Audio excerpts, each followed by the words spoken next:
Hey everyone, it's Armstrong here from Other Miniatures, and today I'll be torturing this poor Subaru Impreza to turn it into something. And by something I mean this, yeah?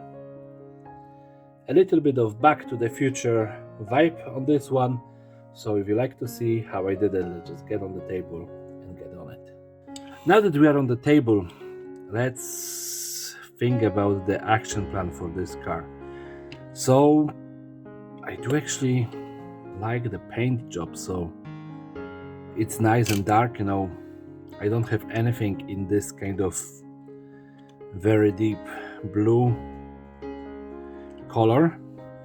So I was thinking, do I need weapons for that? Do I need other stuff, and just looking at this car, it doesn't really require weapons, yeah, but there's always some, nibbly knobbly bits that you can attach to your car to make it look better or worse, yeah. So I was thinking some armor plate, yeah, not too much, maybe just a driver's side, yeah. Then I have this thingy. This comes from some Necron something, yeah, and I had it on one of the big plastic cars and I amputated it from there. So I think that I can attach it here for some reason. And then I have this. Again, this is some sort of Necron nibbly knobbly bit. Yeah, and I had this again on one of those little cars. And I'm just thinking, about salvaging this, and I can put it in the back, on the back window, and just paint the back window as a metal plate, or put metal plate and then attach this to it.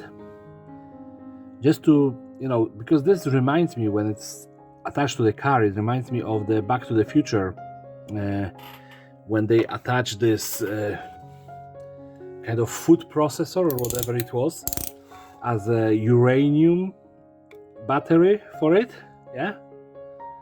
I don't remember which Back to the Future it was, but one of them anyway, yeah. So let's just prep those pieces, and this piece is definitely done. And now let's see what we have in here. I need to just maybe cut this under the angle here.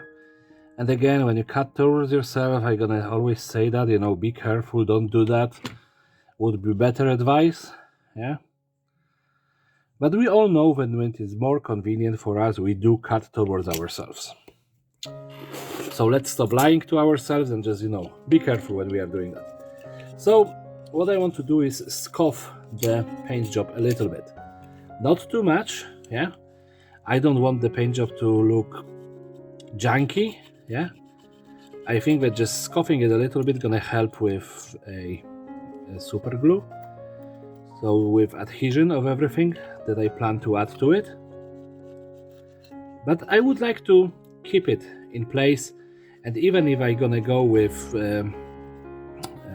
washes or whatever, yeah, there's no real need to do too much of the damage to the actual paint job. So, yay! Oh, I was thinking that this one may be stock again. Yeah, like I buy them now, the smaller bottles of super glue, because they usually last for 1 or 2 builds, and this stops me from having a lot stock bottles, yeah, big stock bottles. Where do I have my texture plastic art? Here it is. All right, so you can see that this one is getting smaller and smaller every day. Yeah, and I have in here, this is one of the, my trash, not really trash, but trash boxes. What's happened? Whenever I clean a desk, yeah, I just collect everything from that desk. There could be like scraps, tools, whatever. Yeah, and they just end up in those boxes. Then after a while, I find them and I can use elements from that to build different stuff. But you can see that there is everything in here. Like there is a 3D printed Space Marine pistol, and some nibbly-knobbly bits from the lighter, and tiny pegs. Yeah, those boxes usually kind of jiggle my creativity. Yeah, I can just open the box with a lot of trash in it and just pick up something, and it can become, a crucial part of a build. So yeah, I thrive in mess. That's basically what I'm trying to say. Yeah, most of the people need a tidy space for their work. Me, I'm okay with having a messy space, and I'm still doing well. Now, it would be better if I knew where I have my scissors. Yeah, but what can we do? Losing my... Oh yeah, that's where I have my scissors. Basically, I received the package with the extra toys yesterday, and I have them all on this desk. And then before, working, I have to clean up the desk a little bit, and the scissors got buried in toys. So yay. I think that this should be big enough to cover that part. Yeah. Just shape it a little bit.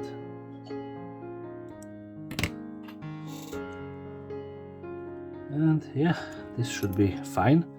So I'm gonna just cover this back window, as I want to attach the big tinny to it.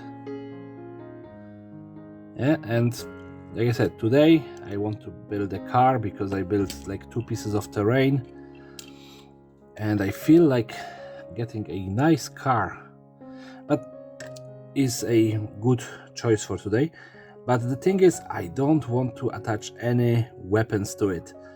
I feel like too many of my cars are heavily armed and armored. So this one gonna be, somewhat of a oddity in my arsenal, which would mean that it doesn't have weapons. I think that some of my first cars, was not really armed heavily. Yeah. So, oh come on, super glue, be nice to me. Yeah, so I have some, I don't know what to call it, some material on the roof here. And now I'm thinking about armoring the doors, and I have this. So I can armor these doors with this wall peg, and I think that I'm gonna do exactly that. And of course, this straight away covers the entire area and completely hide the paint job. But sacrifices have to be made, and yeah. Now, of course, the tape, they're gonna cover the window. The only issue with this tape, that I found so far is that it is quite hard to cut properly to the size that you want it.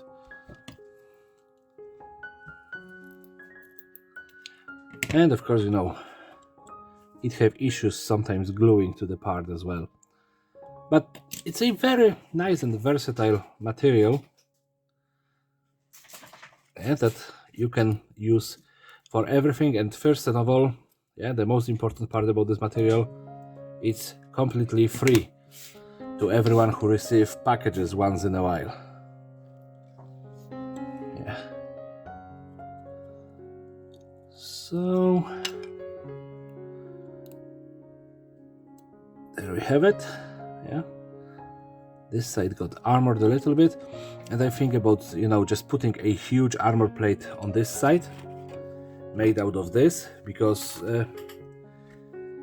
when I was building those pink car for the pinup girls, the big, what do they call him now? I called him Donner, the one with the hair curlers. I really enjoyed the giant nature of it. Yeah. So the big plates on the door really worked for me. So I want to try this again. And I know that then again, just a little bit of the original paint job gonna be left on this car. They really want to try this, yeah, like a massive plate in here. They see that they cut it a little bit too long. That's fine. That's why we have scissors. We can adjust everything. And this bit, you know, even though it's tiny, it can still be used, and the texture is still visible. Now, do I want to keep that mirror? No, I don't want to keep that mirror. My buttered clippers comes into play now. I hope that they're gonna manage to cut it off and it just fly away. So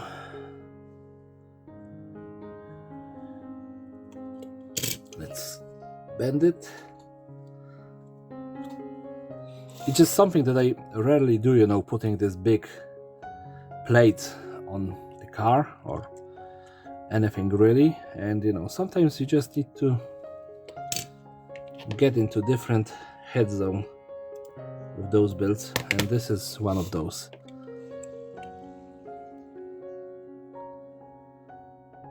Just a little bit more of a cut.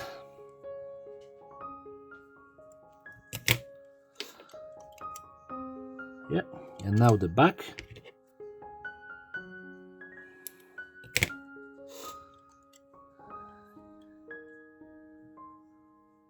And that's it, yeah. This is gonna fit in here like a way oversized glove.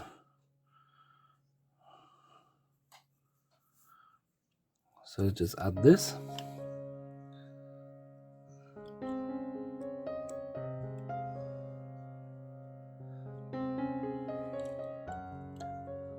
Oh, come on, come on, come on. Stick to the surface, be nice.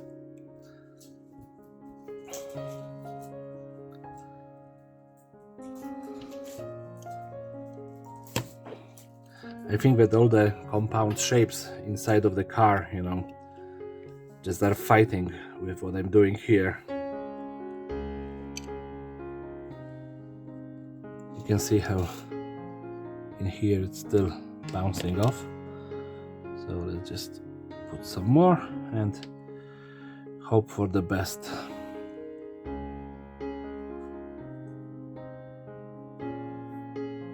Come on. All right, it got glued. Of course, I'm thinking about this wheel because I want it to be an armor, yeah, but it just looked like it would be colliding with it. So I will just, instead of removing it, cutting it off, I will just bend it and then put the scissors under it and make another bend. So it looks like the driver bent it off instead of cutting the hole. You know, he still has some armor, but it isn't perfect.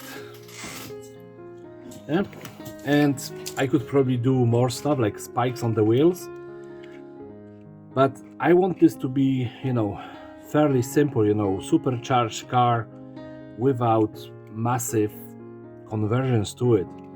And I think that I need to stop myself here because, you know me, if I'm gonna keep on going, this is gonna be growing and we're gonna have next 50 minutes conversion, yeah, and then 20 minutes of painting. So I will stop right now and, you know, I will just cover everything in black or gray and be right back to you just to finish with the paint job and maybe some weathering. And here it is now, nice and dry.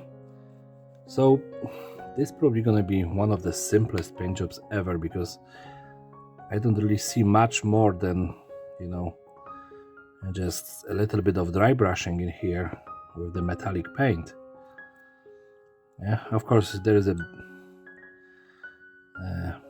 something there, the tarp or whatever.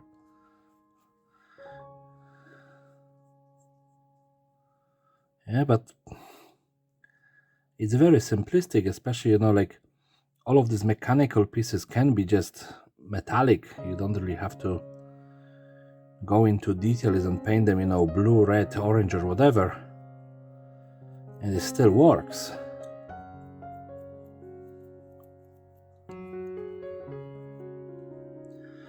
And you know, this car is quite hot right now, so yeah. Yeah, I'm happy with this, what I have in here. I still need to go with the with some sort of brown, so I'm gonna use a bestial brown for the back on the roof. But it's, you know, the fact that I have this a little bit watered down, it actually helps me with painting, because the paint isn't covering perfectly evenly, which creates shadows and highlights, which is weird.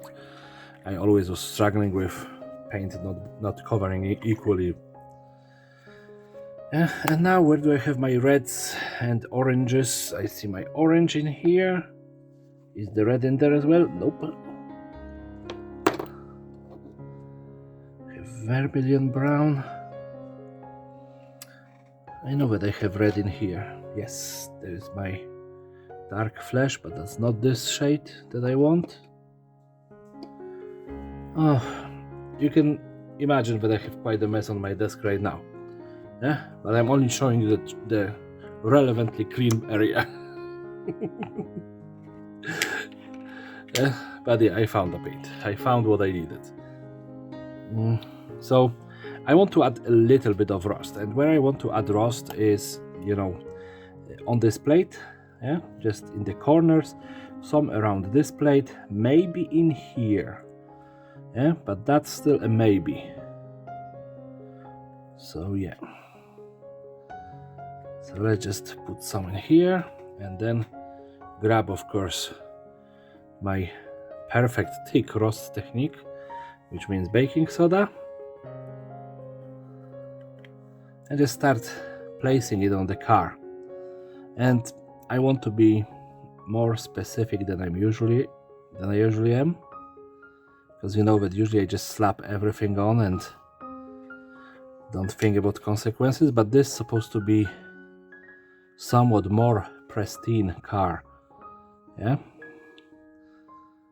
And I think that this would be one of those cars, you know, just after the apocalypse happened and people are just trying to figure out what to do, yeah, and they're figuring out that getting some armor on their cars is a good idea. And in here, you know, he just slapped a big plate, probably grab it from some kitchen somewhere or something, you know.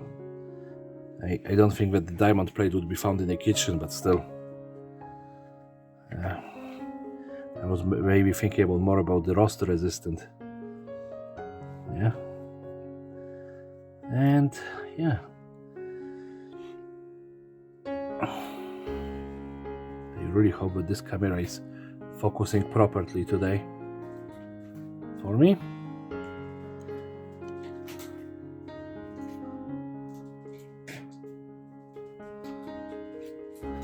Yeah.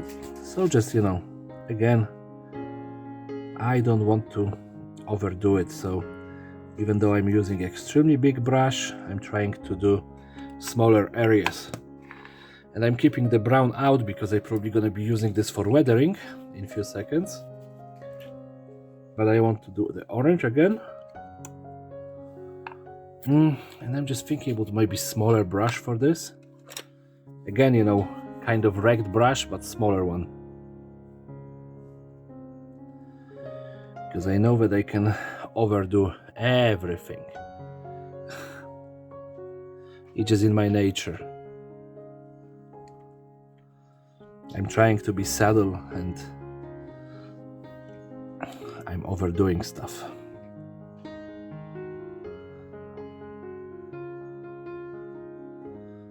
Yeah, but you see that when I actually pay attention, I'm not overdoing. So yeah, this is fine. This is very nice, and definitely less aggressive than my usual roasting. Yeah, maybe a little bit in here. Yeah, but basically I'm just thinking, you know, the places where there are gonna be welds ain't gonna be so well preserved or, you know, protected from rust, and that's why rust is collecting in those places. Yeah, or places where the car surface was drilled. That's why I try to keep this, you know, untouched, because I'm thinking that in these places the rust wouldn't go so easily in. Oh, sorry about that. And now I want to add some extra weathering. Yeah, and we know my weathering is usually a brown. Yeah, so I just grab my very shitty brush, and actually I don't want to have this too heavily, so let's just do with more of a gentle weathering on the car. Yeah, I don't want that to be overwhelming. Of course, a little bit on the rust, that's fine. And then I'm gonna come back with the mod, you know, to add to the wheels. But I think that this is gonna be okay. Let's just see the snakebite leather. Yeah, there is actually a visible difference in between those two, which I'm happy, because the snakebite leather is more yellowy when the bestial brown is actually quite browny. Okay, so yes, this works to my advantage for once. But again, I don't want to cover this as much as I covered the other color. And now, you know, just throw some of the baking soda on the mixing spot and just start mixing actually with the both colors at the same time, really. And some more baking soda. And this is, you know, just to get the mock inside of the wheels and under the car. Yeah, this is, you do the bottom of the car for one reason, in my opinion, especially when you think about Gaslands. And this reason would be if you actually leave wreckages on the table, yeah, as an extra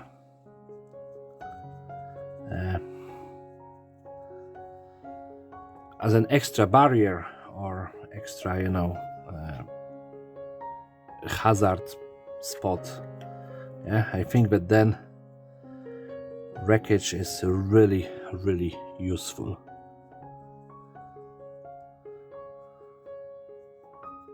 Yep, and just on the back. Okay, I think that for a first time I didn't overdo it. I think that this car actually is fairly nicely done. But this is the painting process done. So let's just grab a spin table, throw it on the spin table and finish this video. And here we have it, our Back to the Future themed Subaru Impreza. Yeah, it's dirty, it's a little bit rusty. I really like it. I think that the dark blue color really works for this one, and I didn't even have to paint the window. One thing that I want to do to the window and I didn't do is making a crack in it. So I'm probably just gonna do it after the video. But you know, for now this is it. So if you like this video, please rate, comment, subscribe, and do everything else you can to help me, you know, to grow my channel. I really appreciate it. And this is it for today. So everybody have a lovely day and take care.